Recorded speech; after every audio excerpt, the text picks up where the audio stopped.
Hello everyone and welcome to another scrapbook layout process video. This video is part of a collaboration where a few of us are getting together to celebrate Erin's 10k following on YouTube. So if you want to check out her channel, I'm sure anybody who's watching this will know her already. It's my dear friend Erin, and I will have a link to her channel below and a playlist to all of us who are doing a video today celebrating her success. What we are doing is actually scrap lifting one of her layouts. So I've gone back through all of her layouts and I've decided that I want to scrap lift this particular one here, and I will have a link below to the YouTube video where she shows the whole process of how she puts this together. This is actually a 12 by 12 layout, but I'm going to shrink it down a little bit and adapt it to an 8.5 by 11 style layout to fit with the travel project that I'm working on. I really love this repetitive stamping that she's got here. You can see I've got some stamp sets out here all ready to go.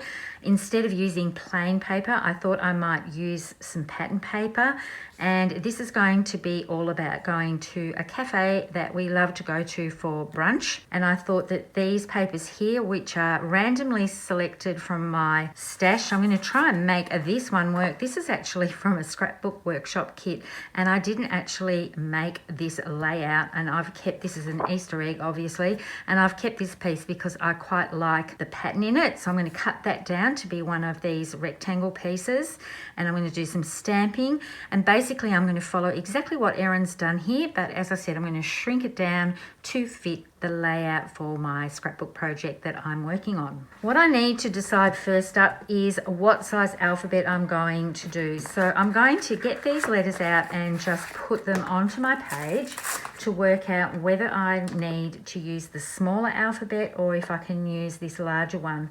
This one here is a retired set, it's brushed letters. So I think I'm going to be able to get this to work.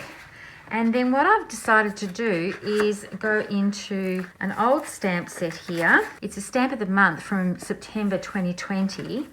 And this little title here that says Eat, Sleep, Scrapbook, Repeat, I'm going to do some stamp surgery and actually cut this apart. And it's okay to do this.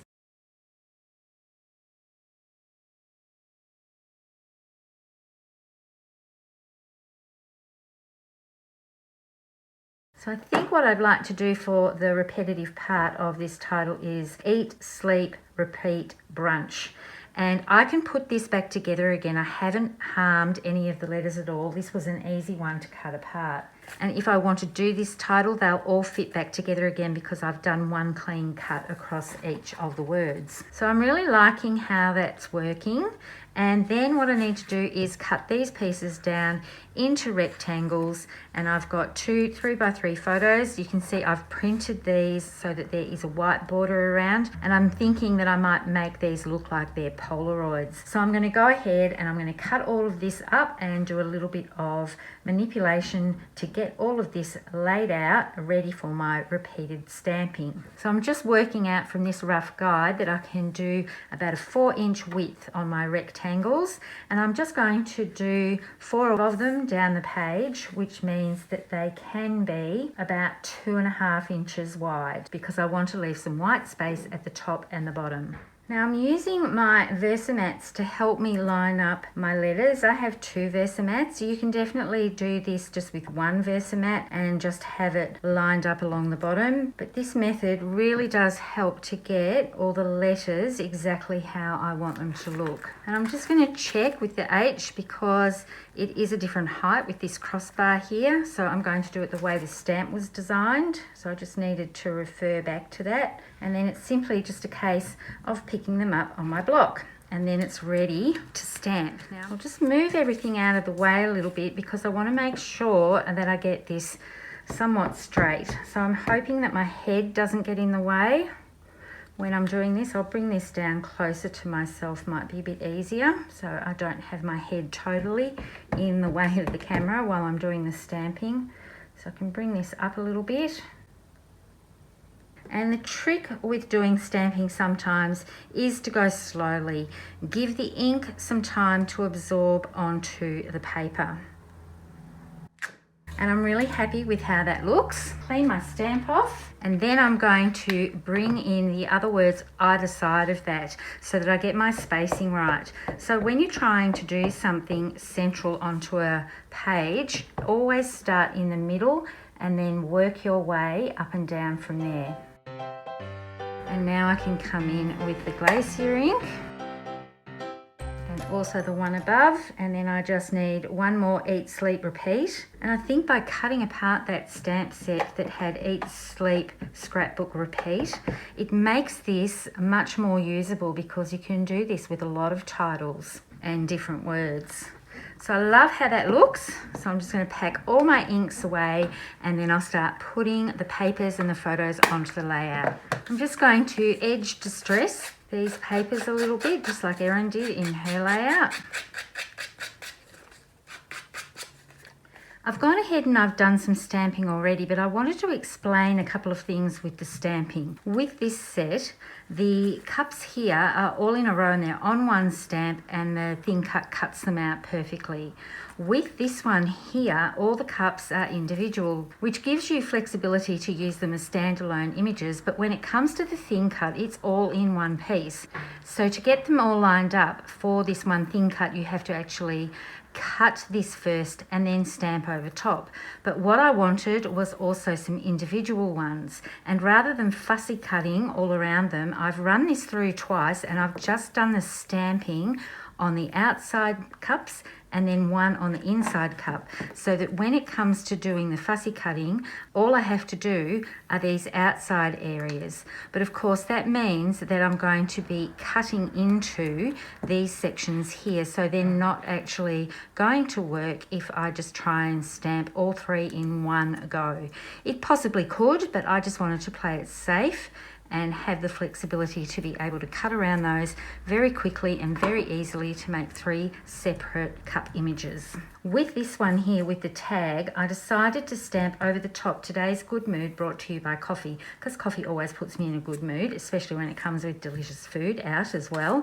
So I went ahead and I stamped this, but what I found is the glacier ink and the peach ink didn't quite stand out enough, so I'm going to stamp this again. I've die cut this from the all-purpose tags, and I love this one because it's got the stitching along it. You'll see quite a few of these new tags have stitched elements on them, and they've also got little tag toppers when there's a double hole, but this one has just the one.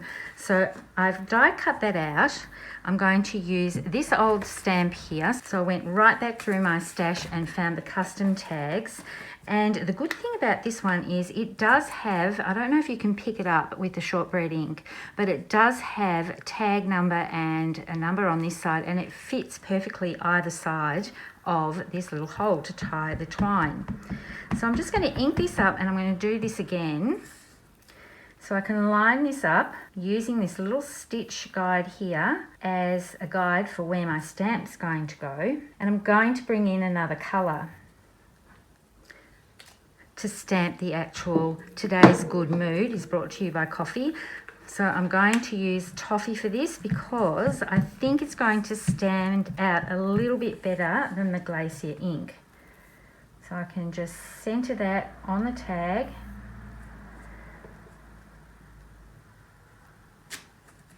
And I think that looks a little bit better than what I had before with the glacier. I'm going to have to bring the toffee ink into my layout a bit more because it is introducing another colour, because I've got shortbread, glacier and peach.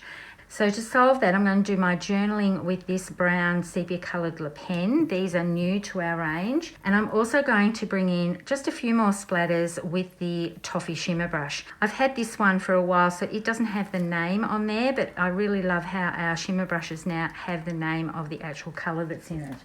So I'm going to go ahead and do the splatters for that, which means I have to move everything aside and mask what I've already done.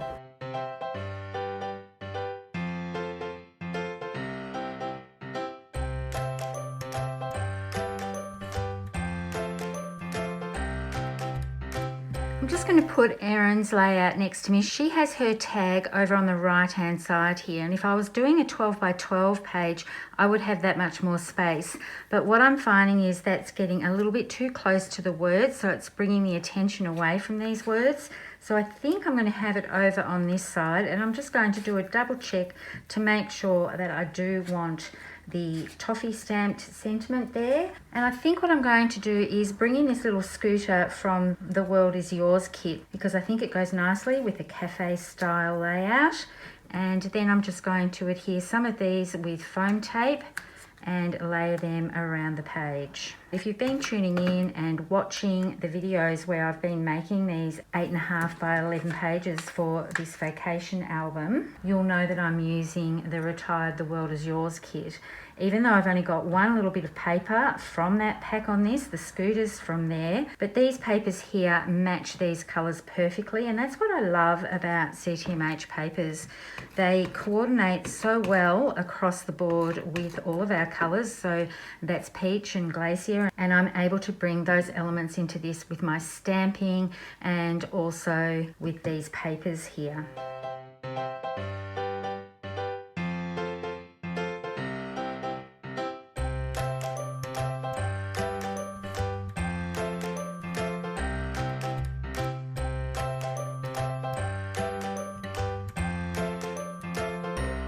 So you just saw me tie a little bow, because when I have a tag I like to put something over there, and because this is on this edge of the page I couldn't really do some twine hanging off the edge because that's going to go down inside a page protector. So I've just done a small bow that I'm going to put over that spot, and I've just put down some glue dots so that it will all stick together nicely.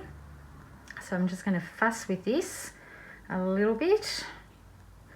I don't want a huge bow, I just want a small one.